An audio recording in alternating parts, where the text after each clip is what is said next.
Hello, everybody. My name is Giovanni, most known as Gio, and Key West.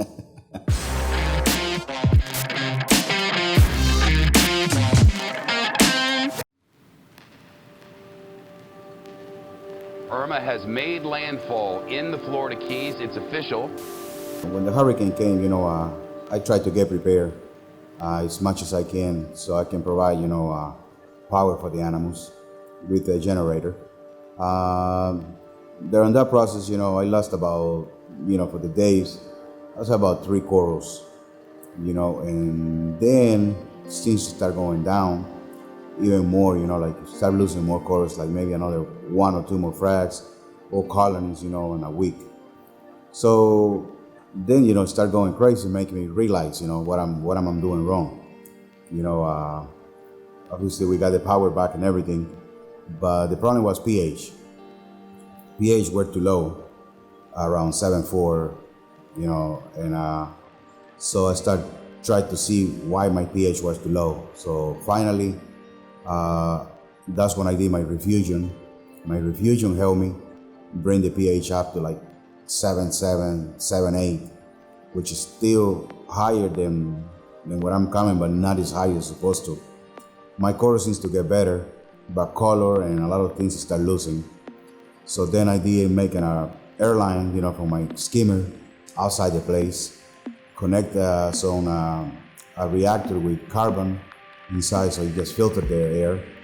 And finally, my pH is around 8.2, 8.2 and a half. The lowest can go is around 8.1 and then goes back up. So corals seems to be liking it better. So then I started adding more corals, for all the ones that I lost, from the storm and the ones that I lost through the process. And since, it's been like that for like maybe close to 2 months. And things seems like they're doing better by the day. As growth and color, everything just start going back, and thank God I start losing corals, so that's the main thing. So yeah, things are doing better now.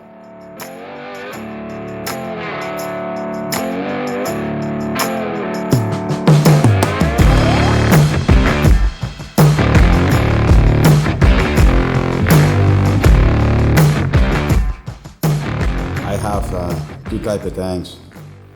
I start, as everybody, with a mixed reef, a little bit of everything. But then, it's kind of hard to keep up, the animals happy. So through the years, I start learning, the best way is to keep them separated. And so that's the reason why I have 2 tanks. One is a SPS tank, dominant, and the other one is a LPS. The Red Sea Reefer 450, it's about 116 gallons total water value. The other one is 60 gallons plus sump, so it might be around 75 gallons total.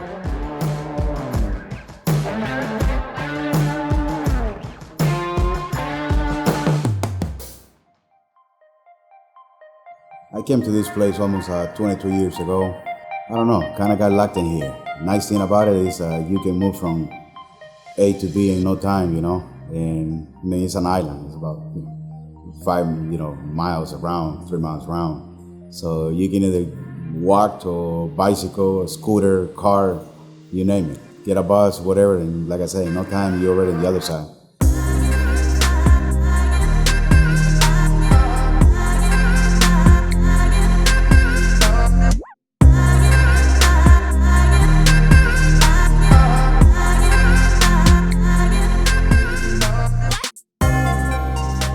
I love Key West, like I say, because it's a small town where you can move around pretty easy and quick.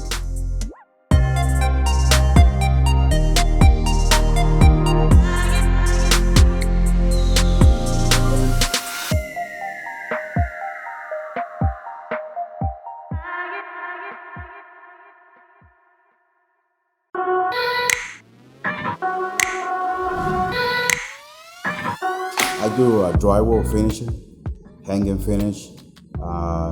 We do a lot of paint as well, and finish trimming, doors, baseboards, crown, pretty much the whole interior. Get it done.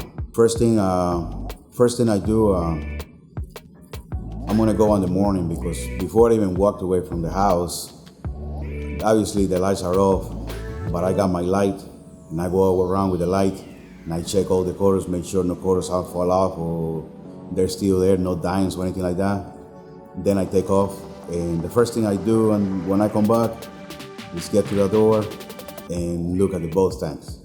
You know, check my SPS tank, check the LPS, going around real quick, make sure that they're good, and then relax and shower, relax, get something to eat, and then, you know, feed the animals, you know, giving some time, make sure everybody's are supposed to be the right way. On all my tanks, you know, in the past, I always use sand. I start with a little 30 gallons JBJ BioCube. And when I set the tank, it wasn't a hurry. I was just trying to move corals from my SPS tank and give it more room. So I set up the tank real fast, like just live rack and no sand, because it was like a temporary setup. Since I set up the tank, I never have no algae problems, no cyanobacteria, any algae. And what on the other tank, you know, constantly I was bottling cyan on the sand because I kind of got a heavy hand. I like to feed my fishes a lot. So here and there I get a little bit of cyano and this and that. The sand sometimes got like the diatoms a little brown. So I like the white look. I don't like the little brownish here and there as patches or anything like that. So I was like, you know what, next time I set up a tank, I'm gonna set him up with bare bottom and see how it goes. So then I set up the 60 bare bottom and I never had no problems. I started getting a little bit of problems on the rock, a little bit of algae, and I set up my refugium and all the algae was going. So I didn't have my rocks. I mean, if you guys see it, they're clean. And on that time right there, I don't use no protein skimmer. So water changes, you know, if I can do it like 10 gallons every 2 weeks, I can, but sometimes I don't have the time. So it goes for like a month or maybe over a month, no water change. And still the algae, you know, it keeps everything clean and levels were supposed to, I believe.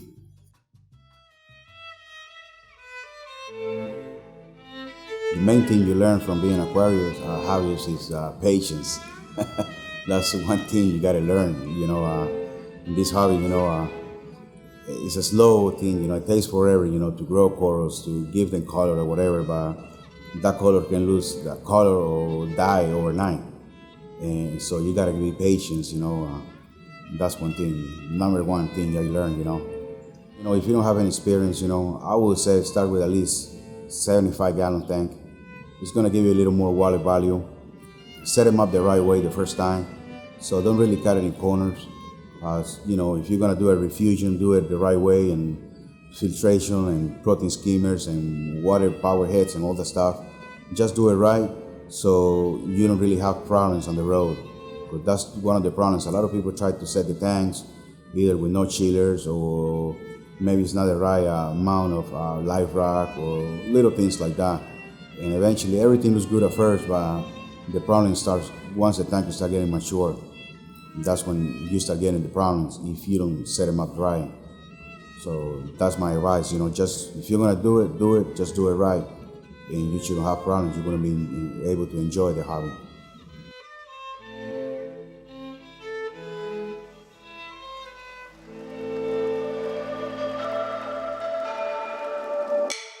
On the tank right behind me, that's a Red Sea Reef 450. Obviously, not too long ago, I just changed it used to be just live rock and, you know, power heads and water return. That's, you know, the return pump, which I started getting problems with pH. So I did a refugium with microalgae, and that helped me bring the pH up. So just I got the gyres, 2 gyres on that tank. I got 2 gyres, 250. I got 2 MP40s from Ecotech. I got my Beltra L1 from Ecotech. I got the Gizman's Light Hybrid LEDs T5. That's, you know, pretty much a big skimmer is a Bubble King 250 Supermarine. that really helped me to keep all my fishes fat and happy and get that water clean at the same time. Those are radiants on my other tank. Yeah, I got the XR 15s in there.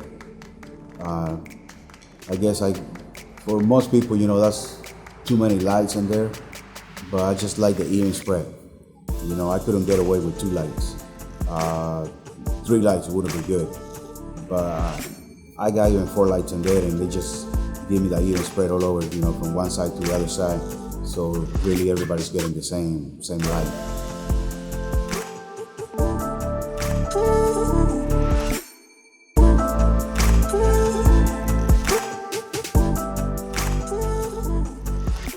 Don't be afraid, get into the hobby. It's real beautiful and enjoy to do it. And like I said, just do it right. So you'll be able to enjoy it. Thank you.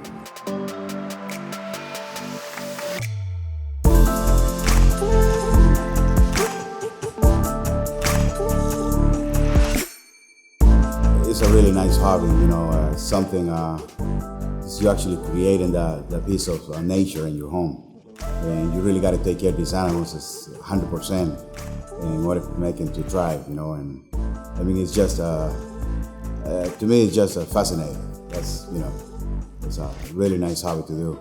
I really highly recommend anybody to do it, which a lot of people get scared. But nah, it's nothing to be scared about it. It's just, you get into the hobby and you start learning, you know. It don't matter if you got 5 or 10 years, you always still learning. It's a learning process, you know, it never ends.